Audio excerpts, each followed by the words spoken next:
परात्पर राम कालात्मक परमेश्वर राम शुद्ध ब्रह्म परात्पर राम कालात्मक परमेश्वर राम शुद्ध ब्रह्म परात्पर राम कालात्मक परमेश्वर राम शुद्ध ब्रह्म परात्पर राम कालात्मक परमेश्वर राम कल्पसुखनिर्जित राम ब्रह्माद्यमगप्रार्थित राम शेषकल्पसुखनिर्जित राम ब्रह्माद्यमर अपराधित राम चन्द्रकिरणकुलमण्डन राम श्रीमद्दशरथनन्दन राम चण्डकिरणकुलनन्दन राम श्रीमद्दशरथनन्दन राम कौसल्यासुखवर्धन राम विश्वामित्र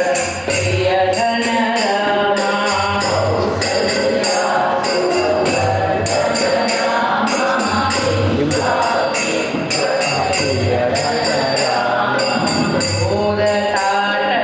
घोरताटकाघातक राम मारीचादिनिपातक राम घोरताटकघातक राम मारीचादिनिपातक रामं कौशिकमखसंरक्षक राम श्रीमदहल्योद्धारक राम कौशिकमखसंरक्षक राम श्रीमदहल्योद्धारक रामं कौशिकमखसंरक्षक राम श्रीमदहल्योद्धारक राम कौशिकमखसंरक्षक राम श्रीमदहल्योद्धारक रामं गौतममुनिसम्पूजित राम सुरमुनिवरगणसंस्तुत राम गौतममुनिसम्पूजित राम सुरमुनिवरगणसंस्तुत रामं नाविकदावित मृदुपद राम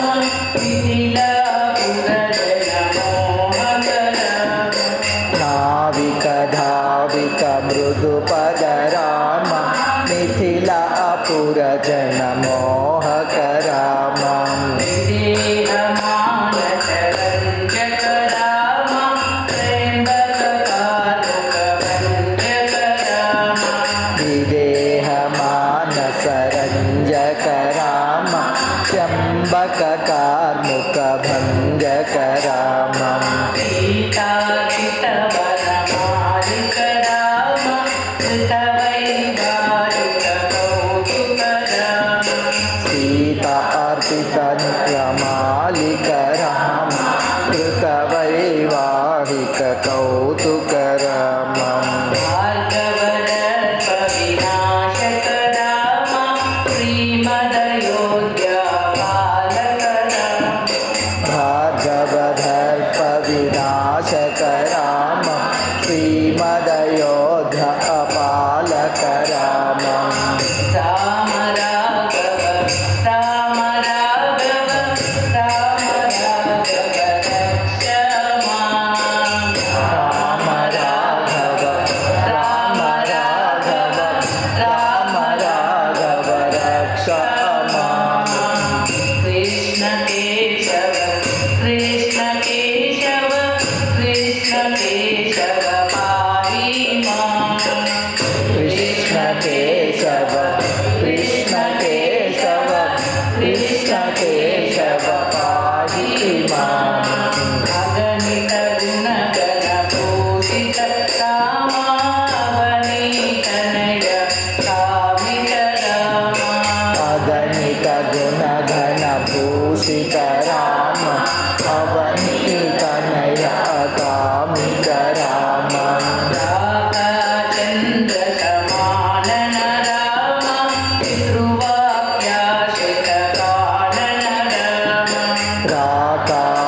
इंद्रसमानन राम पितृवाक्याश्रितकानन रामम्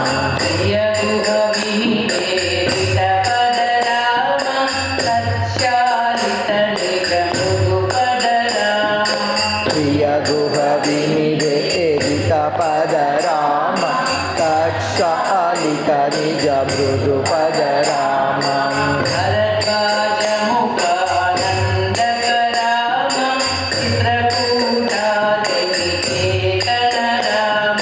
भरद्वाजमुख आनन्दक राम चित्रकूटाद्रिनिकेतन रामम्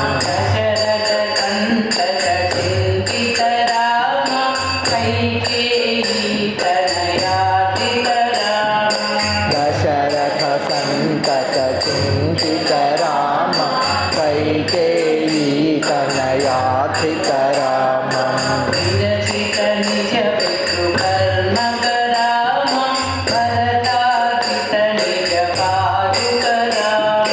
विरचित निज पितृकर्मक राम भरतातित निज पादुक रामम्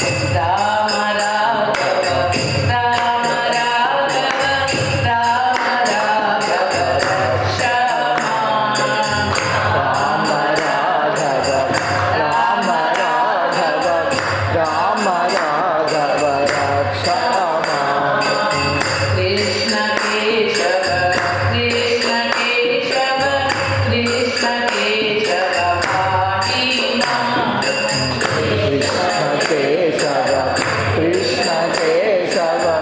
कृष्ण केशव पाहि माम्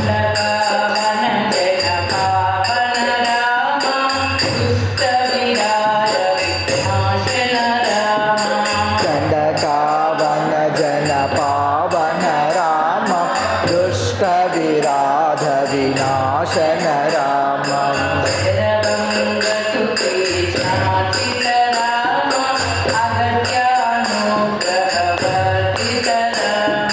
शरभङ्ग सुति इच्छार्चित राम अगस्यानुग्रह वर्धित रामम्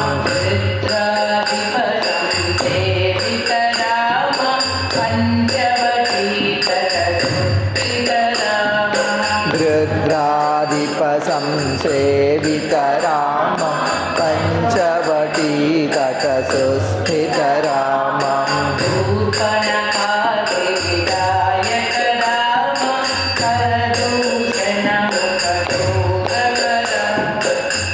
शूर्पणखाति विधायक राम करदूषण मुख सूदक रामम्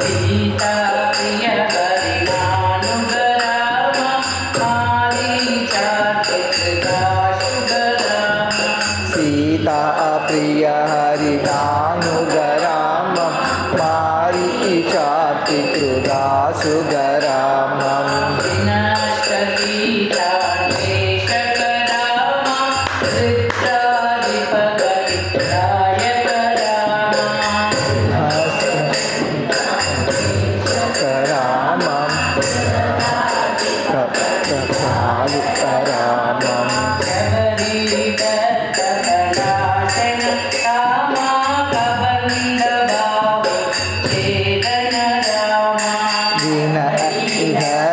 पलाशन राम कबंद बाहु उच्छेदक रामम्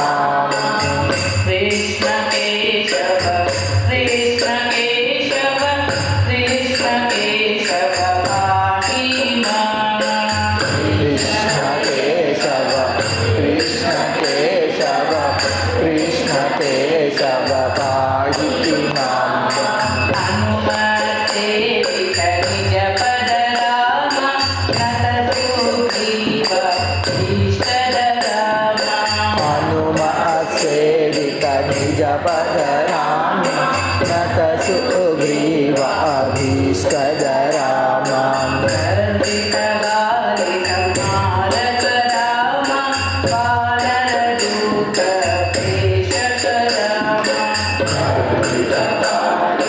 भारत राम वानरदूत अपेक्षित राम हितकर लक्ष्मण संयुत राम हितकर लक्ष्मण संयुत राम हितकर संयुत राम हितकर संयुत राम राम राघव राम राघव राम राघव रक्ष मां राम राघव राम राघव राम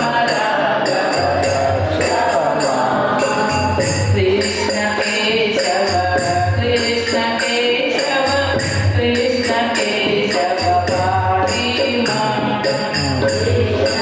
केशव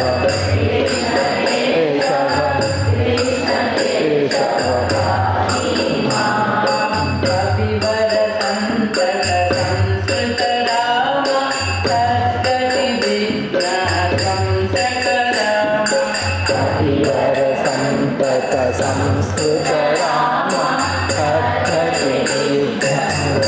सक रामम् सीता प्राणाधारक राम दुष्ट दशानन दूषित राम सीता प्राण आधारक राम दुष्टदशानन दूषित रामम् इष्टहनुमदूषित राम सीतोदित गाथावन राम दूषित राम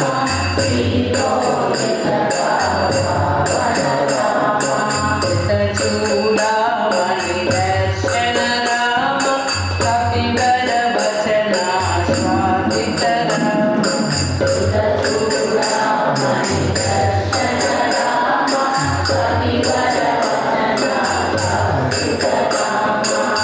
राम राघव राम राघव राम राघव रक्ष मां राम राघव राम राघव राम राघव रक्ष मां कृष्ण केशव कृष्ण केशव कृष्ण केशव पाहि मां कृष्ण केशव कृष्ण केशव कृष्ण केशव पाहि मां रावण निधन रचित राम वानर सैन्य समावृत राम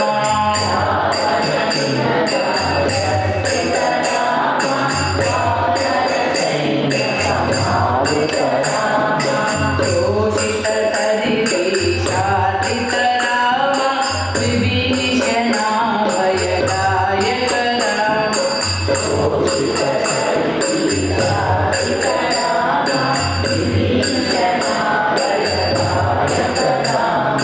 अंगद सेतुनि बंधक राम कुंभकर्ण शिरछेदक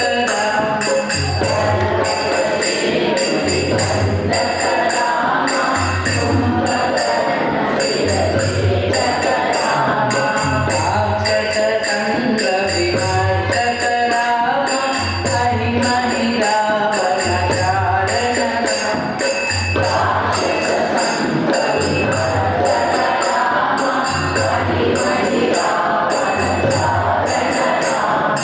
संवृत दशमुख रावण राम विधिभव मुखटुर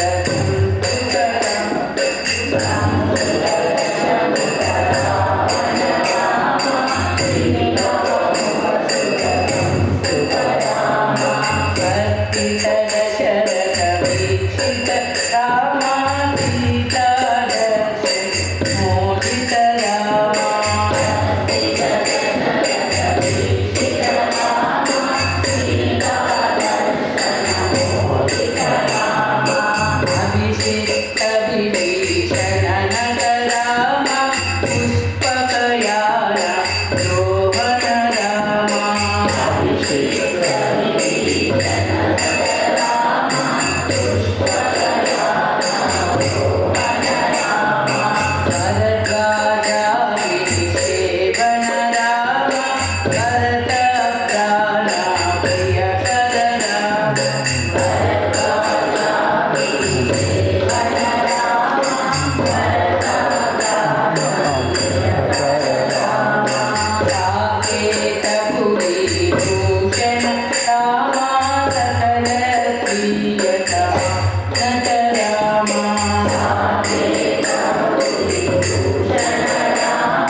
संरक्षक राम राम राघव राम राघव राम राघव रक्षमा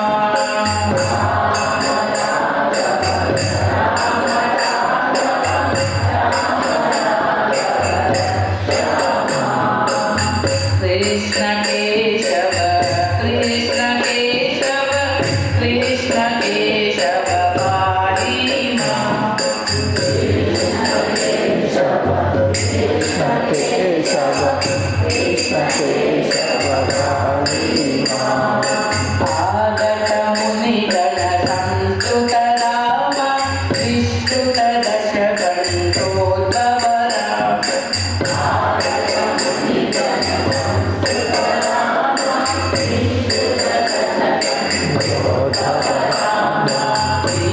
सीतालिंगन निर्वृत राम नीति सुदर्शित जनपद राम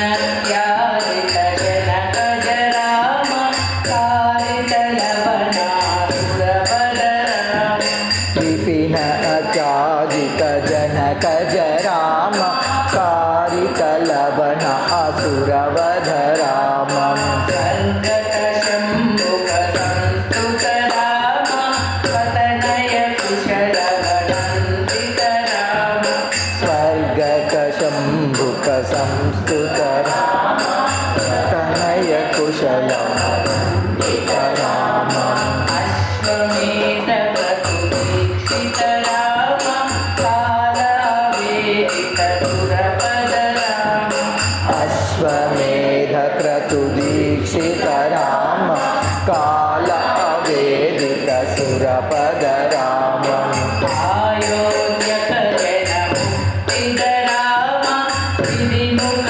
विपुल मन्दक राम आयोध्यक जन मुक्तिद राम विधिमुख विभुध आनन्दक राम तेजोमय निज रूपक राम संस्कृतिवन्त विमोचक राम तेजोमय निज रूपक राम संस्मृति बन्ध विमोचक राम धर्म स्थापन तत्पर राम भक्तिपरायण मुक्तिद राम धर्मस्थापन तत्पर राम भक्तिपरायण मुक्तिद राम सर्वचराचर पालक राम सर्वभवावतारक राम सर्वचराचर पालक राम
కేశవ పాహి మాం. రామ రాఘవ రామ రాఘవ రామ రాఘవ రక్ష మాం. రామ రాఘవ రామ రాఘవ రామ రాఘవ రక్ష మాం. కృష్ణ కేశవ కృష్ణ కేశవ కృష్ణ కేశవ పాహి మాం. కృష్ణ కేశవ కృష్ణ కేశవ కృష్ణ కేశవ పాహి మాం. హరే కృష్ణ కృష్ణ కృష్ణ హరే హరే హరే రామ రామ రామ హరే హరే. యస్యామలం నృపసదస్సు యశోధునాపి గాయంత్యఘగ్నమృషయోధిగివేంద్రపట్టం తం నాకపాలవసుపాలకిరీటజుష్టపాదాంబుజం రఘుపతిం శరణం ప్రపద్యే. పాదాంబుజం రఘుపతిం శరణం ప్రపద్యే. నారాయణం నమస్కృత్య నరం చైవ నరోత్తమం దేవీం సరస్వతీం వ్యాసం తతో జయముదీరయేత్. శృణ్వతాం స్వకతాః కృష్ణః పుణ్యశ్రవణకీర్తనः హృద్యంతస్థో హ్యభద్రాణి విధునోతి సుహృత్సతాం. నష్టప్రాయేష్వభద్రేషు నిత్యం భాగవత సేవయ భగవత్యుత్తమ శ్లోకే భక్తిర్భవతి నైష్టికి. గ్రంథరా శ్రీమద్భాగవతం కీ జయ. మనం ఇప్పుడు భాగవతంలో రామాయణం గురించి చెప్పుకుందాం. శ్రీమద్ భాగవతంలో రామాయణం క్లుప్తంగా చెప్పబడింది 2 అధ్యాయాల్లో. 9వ స్కందం 10వ అధ్యాయం 11వ అధ్యాయం సంక్షిప్త రామాయణం, ఆ తర్వాత సంక్షిప్త ఉత్తరకాండ, తర్వాత ఒక ప్రశ్న పరీక్షిత్ మహారాజ్ అడుగుతున్నారు, సుఖదేవ్ గోస్వామి గారు జవాబు చెప్తారు. ఖట్వాంగ మహారాజ్ కుమారుడు దీర్ఘబాహుడు. ఈ దీర్ఘబాహుడి కుమారుడే రఘు మహారాజు. రఘు మహారాజు కుమారుడు అజ మహారాజు. అజ మహారాజు కుమారుడు దశరథుడు. ఈ దశరథ మహారాజుకే రామ లక్ష్మణ భరత శత్రుఘ్నులని 4 కుమారులు కలిగారు. దేవతల ప్రార్థన ఆలకించి సాక్షాత్తు దేవాది దేవుడు శ్రీమన్నారాయణుడు శ్రీహరి తన అంశాంశలతోటి దశరథుడికి కుమారులుగా అవతరించారు. సీతారాముల పవిత్ర చరిత్ర తత్వదర్శులైన మునులు ఎందరో వర్ణించారు. సుఖదేవ్ గోస్వామి గారు చెప్తున్నారు, ఇంతకు ముందు నువ్వు ఎన్నోసార్లు ఈ రామకథ విన్నావు పరీక్షిత్ మహారాజ్ తోటి, అందుకే ఇప్పుడు నేను క్లుప్తంగా చెప్తున్నాను. ఎవరు తండ్రి మాట నిలబెట్టడానికై రాజ్యాన్ని విడిచిపెట్టారు, ఎవరు ప్రియురాలు సీతమ్మ పట్టుకుంటేనే కందిపోయే పాదాలతో వనాలన్నీ సంచరించారు, ఎవరికి వానరేంద్రుడు హనుమంతుడు లక్ష్మణుడు పాదసేవ చేసి అలసట తొలగించారో, ఎవరు శూర్పణఖకు వికృత రూపం కలిగించారో, అందువల్ల ఎవరికి సీతావియోగం కలిగిందో, ఎవరు కోపంతో కనుబొమ్మల్ని కదిలించడంతోనే సముద్రుణ్ణి గడగడలాడించారో, ఎవరు సముద్రంపై సేతువు కట్టి లంకకు చేరి ఘోరారణ్యం లాంటి రావణుడి వంశాన్ని దావానలంలో దహించి వేశాడో, అటువంటి కోసలేంద్రుడు శ్రీరామచంద్రుడు మనలందరినీ రక్షించుగాక అని ఈ మంగళాచరణంతో సుఖదేవ్ గోస్వామి వారు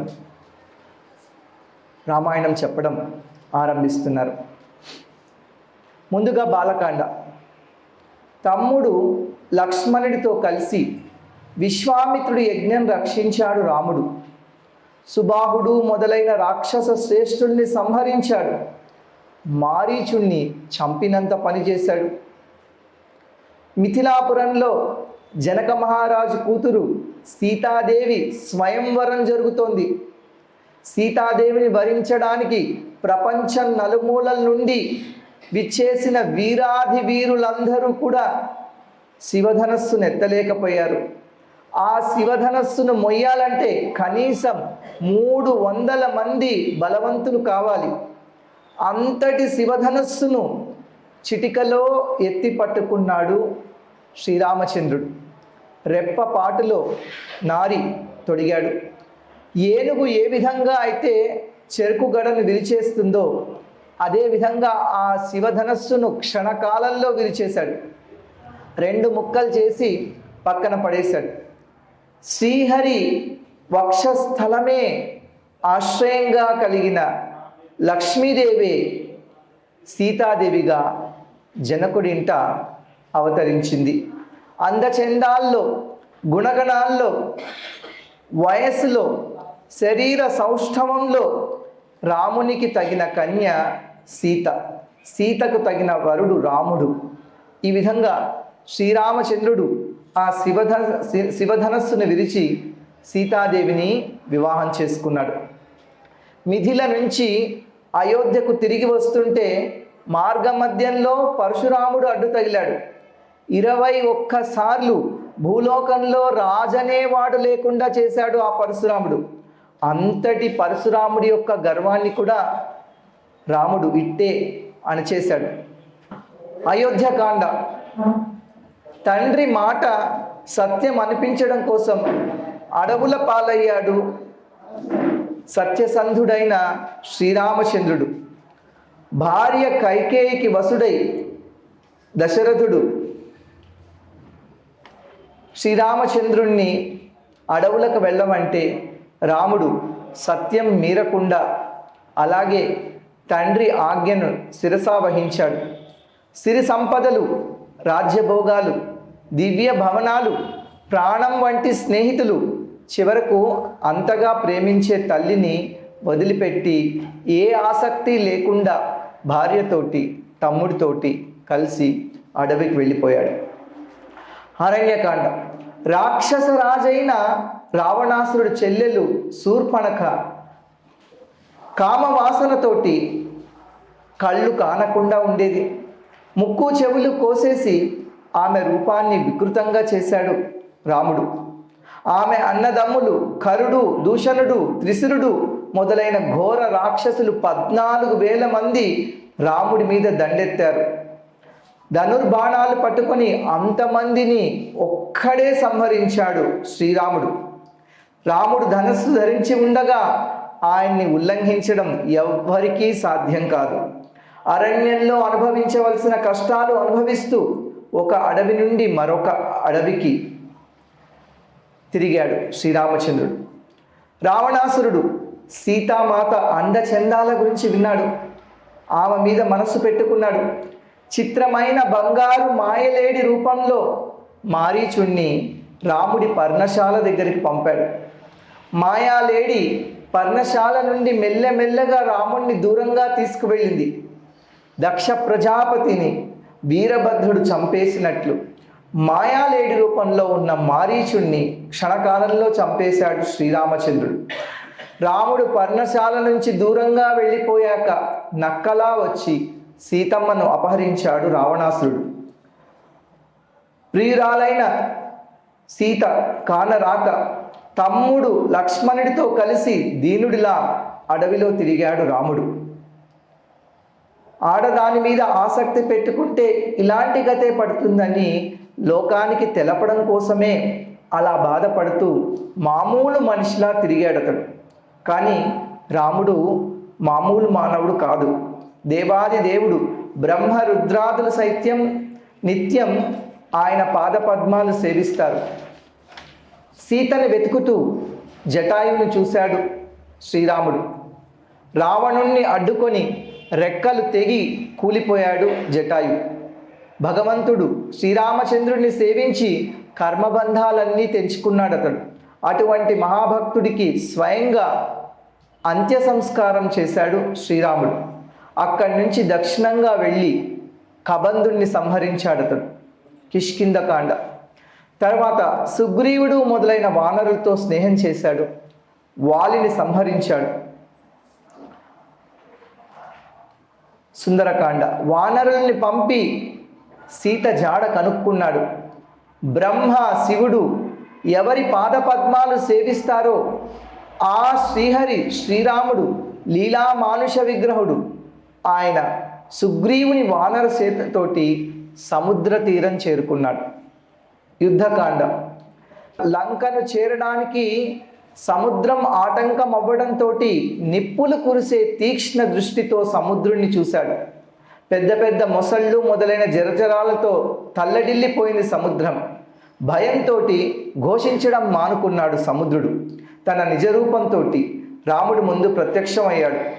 ఎన్నో పూజా ద్రవ్యాలు తల మీద పెట్టుకొని శ్రీరామచంద్రుడి పాదాలను ఆశ్రయించి ఇలా స్తుతించాడు. శ్రీరామచంద్ర పరమాత్మ, మేం మందబుద్ధులం, నీ నిజస్వరూపం తెలియజాలం. జగత్తంతటికీ ఏకైక ప్రభువు నువ్వు. కూటస్థుడివి అంటే మార్పు లేనివాడివి, ఆది పురుషుడివి. నీవు సత్వరజస్తమో గుణాలకు నియంతవు. నీ సత్వగుణం నుండి దేవతలు, రజోగుణం నుండి ప్రజాపతులు, తమోగుణం నుండి రుద్రగణాలు ప్రకటితమవుతారు.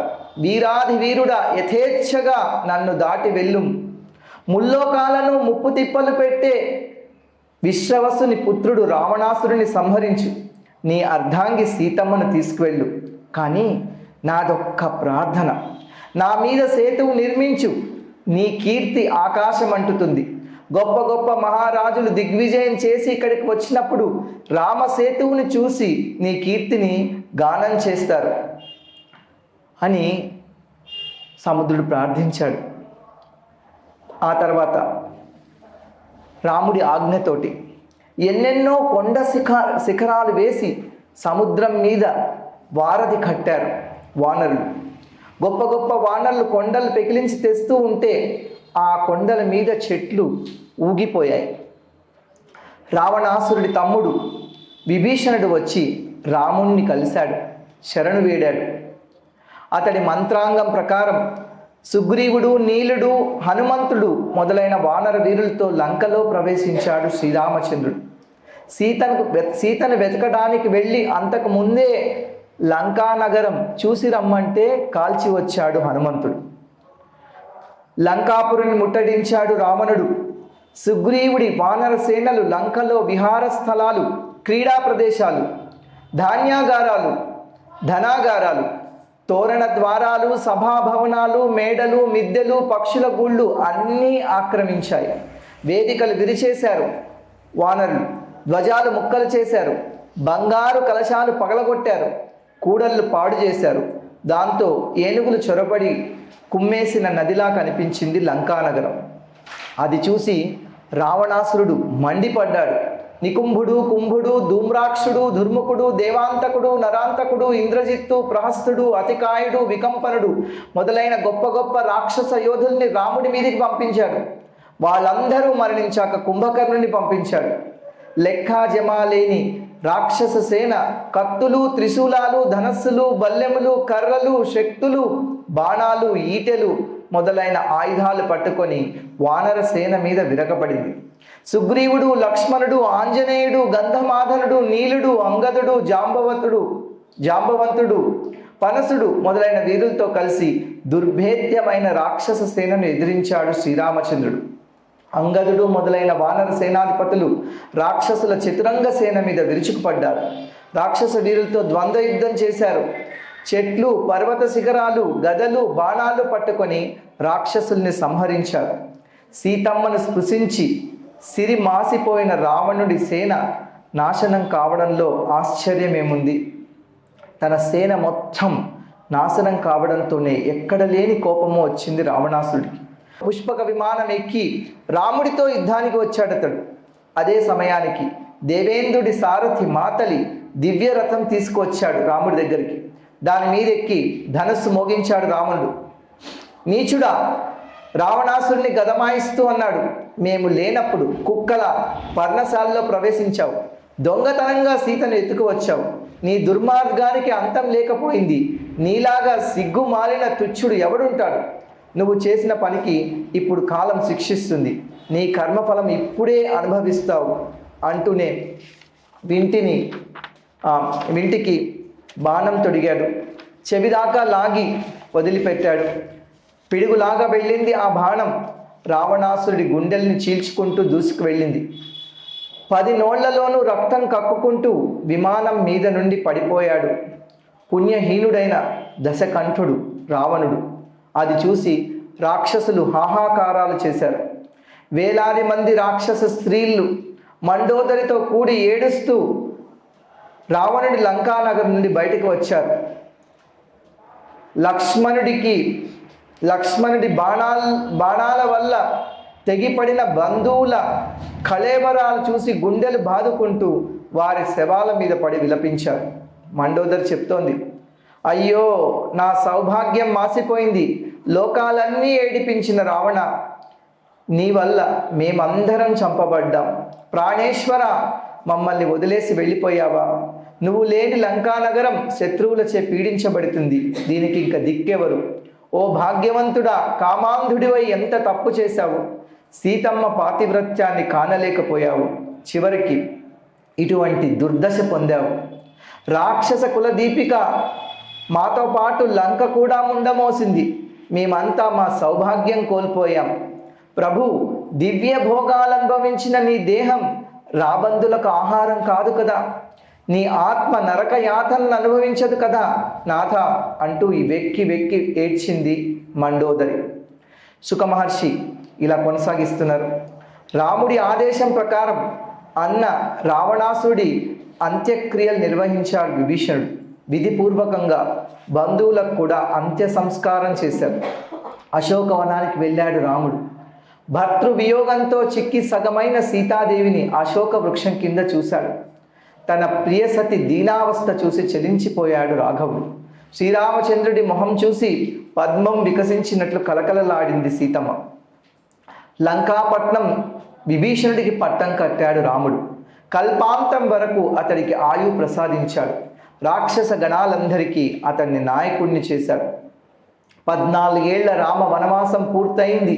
సీతా లక్ష్మణులతోటి హనుమంతుడు, సుగ్రీవుడు మొదలైన వానర ప్రముఖులతో పుష్పక విమానం ఎక్కి లంక నుండి అయోధ్యకు బయలుదేరాడు శ్రీరామచంద్రుడు.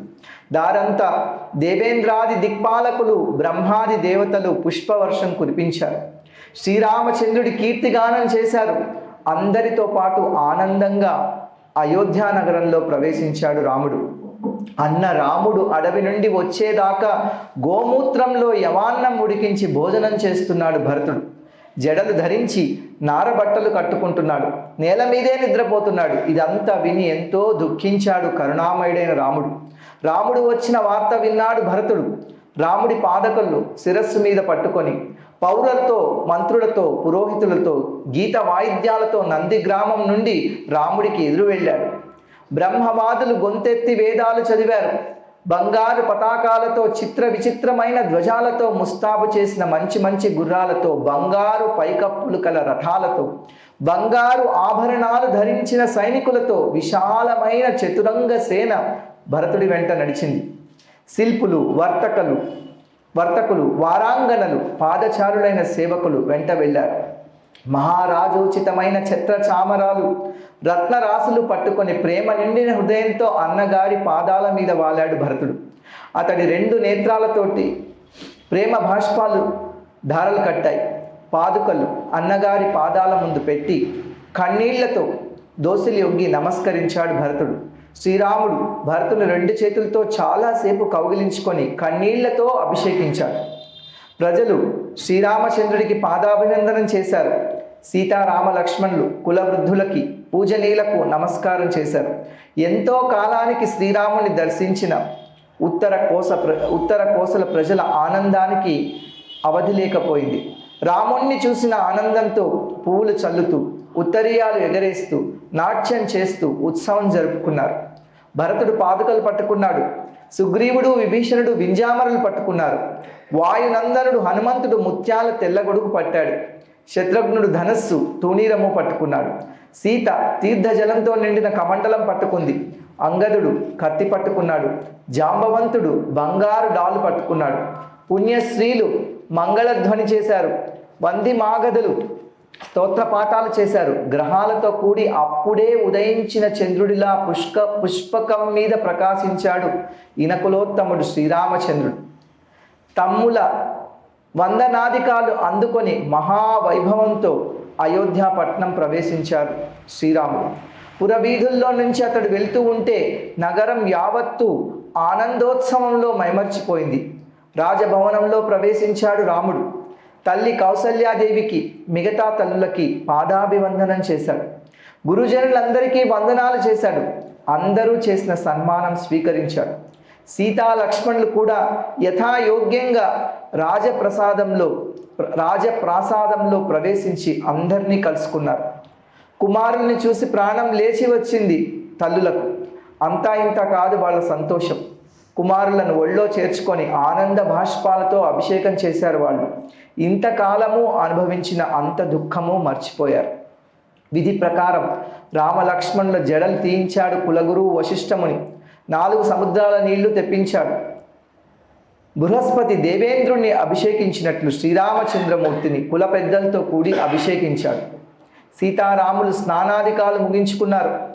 చక్కటి బట్టలు కట్టుకున్నారు. పూలమాలలు వేసుకున్నారు. ఆభరణాలు అలంకరించుకున్నారు. అలాగే లక్ష్మణుడు మొదలైన 3 తమ్ములు కూడా చక్కగా ముస్తాబు చేసుకున్నారు. తమ్ములతోటి భార్యలతోటి దేదీప్యమానంగా శోభిల్లాడు శ్రీరామచంద్రుడు. భరతుడు పాదాభివందనం చేసి శ్రీరాముణ్ణి సింహాసనం మీద కూర్చుండబెట్టాడు. రాజసింహాసనం స్వీకరించాడు శ్రీరాముడు. ధర్మం 4 పాదాలతో నడిపాడు. ప్రజల్ని కన్నబిడ్డల్లా పాలించాడు. వర్ణాశ్రమ ధర్మాలను చక్కగా పాటించే ప్రజలు కూడా రాముణ్ణి కన్న తండ్రిలా భావించారు. రాముడు త్రేతాయుగంలో రాజ్యం చేశాడు. అయినా అతని పరిపాలన వల్ల అది సత్యయుగం అనిపించింది. ప్రజలంతా సుఖ సంతోషాలతో తేలియాడారు. భరతవంశీయుల్లో శ్రేష్ఠుడమైన పరీక్షిన్ మహారాజా అధోక్షజుడైన రాముడు రాజ్యమేలుతుండగా నదులు, వనాలు, కొండలు, వర్షాలు, ద్వీపాలు, సముద్రాలు అన్నీ కామధేనువులాగా ప్రజలకు కావలసినవన్నీ సమకూర్చాయి. దేశం పాటి పంటలతో నిత్య కళ్యాణం పచ్చతోరణంలా ఉండేది. మనోవ్యాధులు, శారీరక వేధులు ప్రజల్లో మచ్చుకైనా కనపడలేదు. ముసలితనం, దౌర్బల్యం, దుఃఖము, శోకము, భయము, అలసట ఎక్కడా తలెత్తిన పాపాన పోలేదు. చివరికి కోరుకోకుండా చావు కూడా వచ్చేది కాదు ఎవరికి. రాముడు ఏకపత్నీవ్రతుడు, పవిత్ర చరిత్రుడు, రాజఋషి. గృహస్థాశ్రమం అంటే ఇదిగో ఇలా ఉండాలి అని లోకానికి చూపడానికే భగవంతుడు రామావతారం ఎత్తి గృహస్థుడిగా జీవించాడు. శ్రీరామచంద్రుడికి తగిన ఇల్లాలిగా మసలుకుంది సాధ్వి సీతమ్మ. ప్రేమ, అనురాగము, శీలము, వినయము, బుద్ధి, సిగ్గు ఇత్యాది గుణాలతో భర్త మనస్సును జయించింది. ఉత్తరకాండ. శ్రీరాముని యజ్ఞాచరణం. శ్రీరామచంద్రుడు తన ఆచార్యుడైన వశిష్ఠముని ఉపదేశం ప్రకారం యజ్ఞాలు చేసి సర్వదేవతా స్వరూపమైన తనను తాను ఆరాధించాడు. యజ్ఞాలు పూర్తయ్యాక హోతకు తూర్పు దేశమంతా దానం చేశాడు. బ్రహ్మగారికి దక్షిణ దేశమంతా దానం చేశాడు. అధ్వర్యుడికి పడమటి భూఖండమంతా దానం చేశాడు. సామగానం చేసే ఉద్గాతకు ఉత్తరాది భూభాగమంతా ధారపోశాడు. మిగిలిన మధ్య భాగం ఆచార్యుడికి సమర్పించాడు. భూమండలమంతటికీ నిస్పృహక బ్రాహ్మణులే ప్రభువులని భావించాడు. అంతా దానం చేశాక కేవలం కట్టుబట్టలు, పెట్టుకున్న నగలు మాత్రమే మిగిలాయతనికి. సీతమ్మ కూడా మంగళ సూచకంగా అవసరమైన కొద్దిపాటి నగలు, బట్టలు మాత్రమే ఉంచుకుంది. బ్రహ్మణ్య దేవుడైన శ్రీరాముడి సాధు వాత్సల్య బుద్ధికి సంతోషించి సర్వ సంపదలు తిరిగి ఇచ్చేశారు బ్రాహ్మణులు. శ్రీరామచంద్ర, జగన్నాథ, సర్వము ప్రసాదించావు మాకు. మా హృదయంలో అంతరాత్మగా ఉండి మా అజ్ఞానం నాశనం చేశావు. బ్రహ్మణ్య దేవుడి నువ్వు అకుంఠితమైన మేధావంతుడివి, ఉత్తమ శ్లోకుడివి, వైరభావం లేనివాడివి. మునుల హృదయాల్లో నీ పాద పద్మాలు ప్రకాశిస్తాయి. నీకు మా నమస్కారం అంటూ స్తోత్రం చేశారు. తన ప్రజలు ఎలా ఉన్నారో తెలుసుకోవడం కోసం మారువేషంలో రాత్రులు రాజ్యంలో తిరిగేవాడు శ్రీరామచంద్రుడు. ఒకసారి అలా తిరుగుతూ ఉండగా ఒక దగ్గర ఒకడు తన భార్యతో జగడమాడుతూ ఇలా అనడం విన్నాడు. ఏమే, పరాయి వాడింట్లో ఉండి వచ్చావు కనుక నీవు పతివ్రతవు కాదు. ఆడదంటే పడి చచ్చే ఆ రాముడు 7 ఏడాది లంకలో ఉన్న సీతను ఏలుకున్నాడు. కానీ నేను మాత్రం నిన్ను ఏలుకోను. ఇది విని రాముడు లోకాపవాదానికి తలొగ్గి సీతను పరిత్యజించాడు. దిక్కులేక వాల్మీకి ముని ఆశ్రమంలో తలదాచుకుంది సీత. అప్పటికి నిండు చూలాలిగా ఉందామె. యథా సమయంలో 2 కమల బిడ్డల్ని కన్నది. విధి ప్రకారం పిల్లల జాతకర్మాది సంస్కారాలను నిర్వహించారు వాల్మీకి ముని. వాళ్లే లవకుశులని ప్రఖ్యాతిగాంచారు. రామాయణం ఆలపించారు. లక్ష్మణుడికి అంగదుడు, చిత్రకేతుడు అనే 2 కుమారులు కలిగారు. భరతుడికి తక్షుడు, పుష్కరుడు అనే 2 కుమారులు కలిగారు. శత్రుఘ్నుడికి సుబాహుడు, శృతసేనుడు అనే 2 కుమారులు కలిగారు. భరతుడు దిగ్విజయం చేసి కోట్ల కొద్దీ గంధర్వుల్ని సంహరించి వాళ్ళ సంపదనంతా తెచ్చి శ్రీరాముడి పాదాల వద్ద సమర్పించాడు.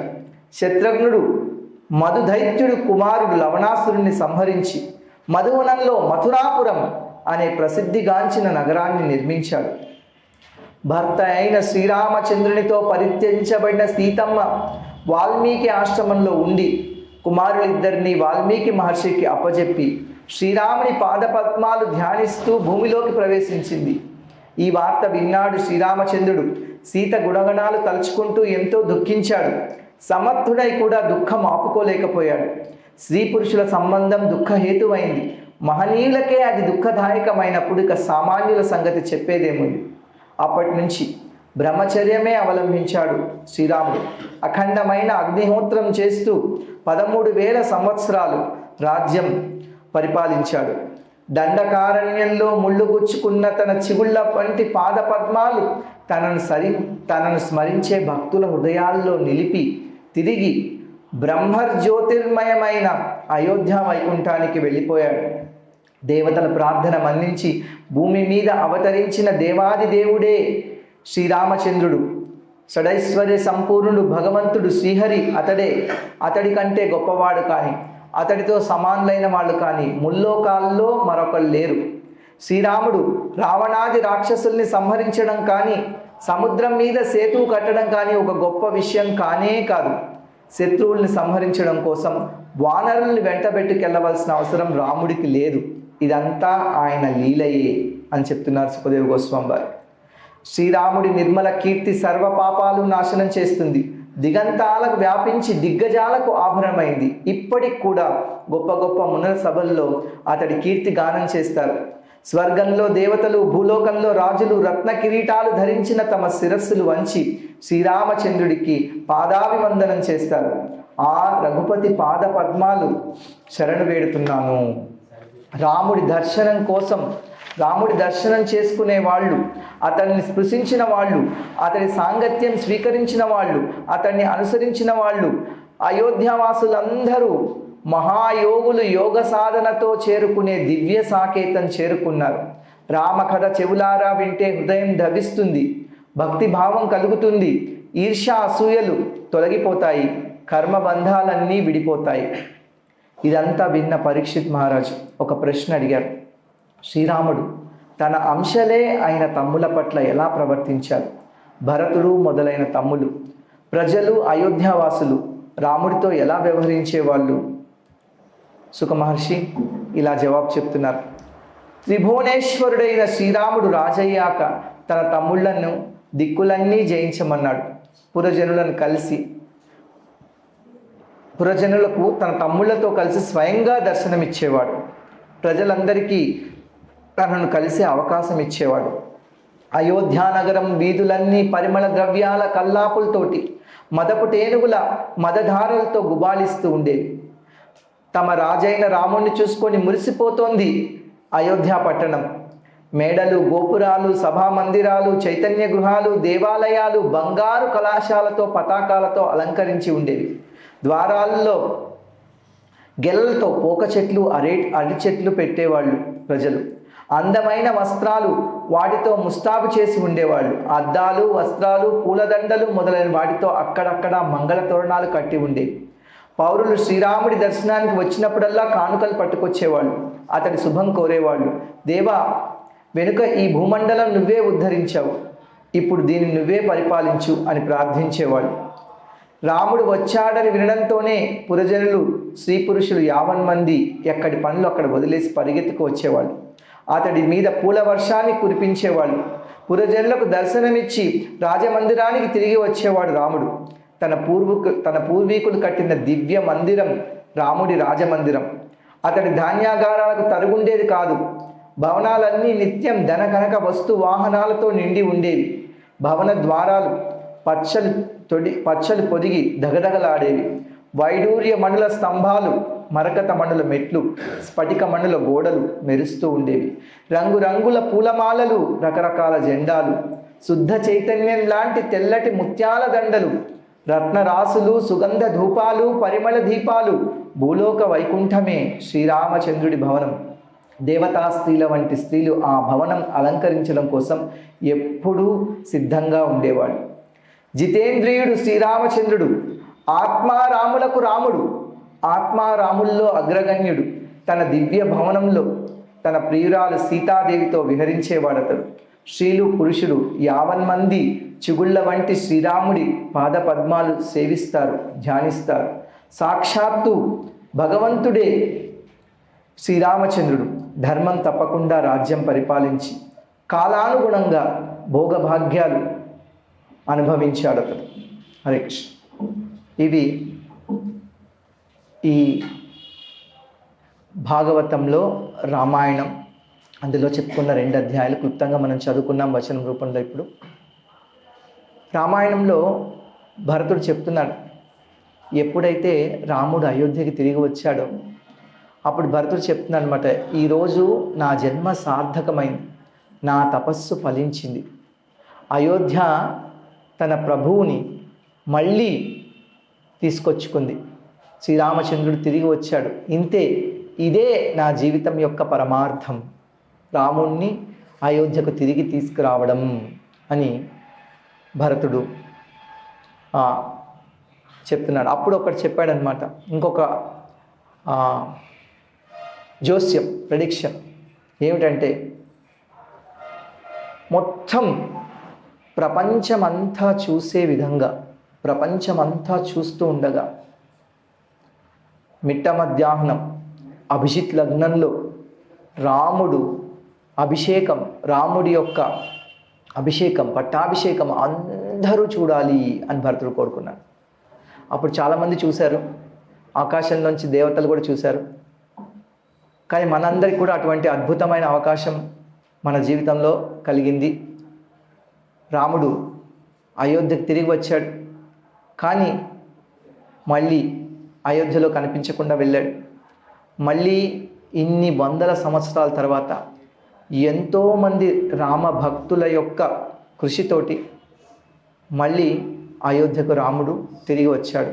అది మనందరం మన కళ్ళతో చూసాము. ఏదైతే భరతుడు కోరుకున్నాడో ఆ విధంగా సుమారు 18 నెలల కంటే ముందు జనవరి మాసంలో, మనం పుష్యమాసంలో ఒకరోజు ఈ ప్రతిష్ట జరిగింది బాలరాముడిది. ఇప్పుడు మనందరం అక్కడికి వెళ్ళబోతున్నాం, దర్శనం చేసుకుందాం. అక్కడ ఇప్పుడు ప్రసాదం తీసుకుందాం, తర్వాత దర్శనం చేసుకుందాం.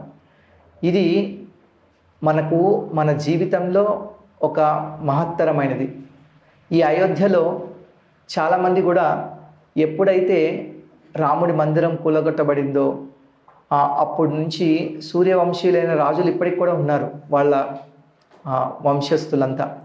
వాళ్ళందరూ కూడా అన్ని సంవత్సరాలు తలపాగా పెట్టుకోలేదట. ఎందుకంటే పెళ్ళిళ్ళు అలాంటి వాటిలో గుర్రాల మీద తీసుకెళ్ళి తలపాగా పెట్టుకుంటారు. అలాంటి సందర్భాల్లో కూడా పెట్టుకోలేదు. ఎందుకంటే మనం సూర్యవంశంలో పుట్టి మన రాముడికి ఒక మందిరం కూడా కట్టలేకపోయాము అయోధ్యలో అని. ఇప్పుడు వాళ్ళంతా చాలా సంతోషంగా, నిన్న కూడా మనం చూస్తుంటే దారిలో మనకు కనిపించారు పెళ్లి వాళ్ళందరూ గుర్రాల మీద వెళ్తున్నారు. మళ్ళీ వాళ్ళు తలపాగా పెట్టుకుంటున్నారు. కొంతమంది చెప్పులు వేసుకోలేదు చాలా సంవత్సరాలు, అయోధ్యలో మందిరం కట్టే వరకు ఇలాగే ఉంటామని. కొంతమంది ఆడవాళ్ళు జుట్టు ముడి వేసుకోలేదు. ఇంకా కొంతమంది భోజనం చేయలేదు, కేవలం పండ్లు మాత్రమే తీసుకున్నారు, పాలు మాత్రమే తీసుకున్నారు. అలా ఎంతోమంది వాళ్ళు ఎన్నెన్నో త్యాగాలు చేశారు. కరసేవలో కొన్ని వందల మంది చనిపోయారు. ఎంతోమంది ఎన్నో ఇబ్బందులు, తర్వాత ఎన్నో శిక్షలు అనుభవించారు. కొంతమంది అయితే ప్రాణత్యాగం కూడా చేశారు. అలాంటిది మన జీవిత కాలంలో మళ్ళీ ఇటువంటి మహత్తరమైన మందిరం నిర్మించబడడం, మనందరం కలిసి పరస్పర భక్తుల సాంగత్యంలో మనం ఇక్కడికి వచ్చాం. ఆ రాముడిని ఇప్పుడు మనం దర్శనం చేసుకుంటున్నాం. కాబట్టి ఈ అవకాశం మనం దీన్ని సద్వినియోగం చేసుకుందాం. చక్కటి చైతన్యంతో శ్రీరాముడిని ప్రార్థిస్తూ మనం వెళ్ళి ఇప్పుడు దర్శనం చేసుకుందాం. హరే కృష్ణ.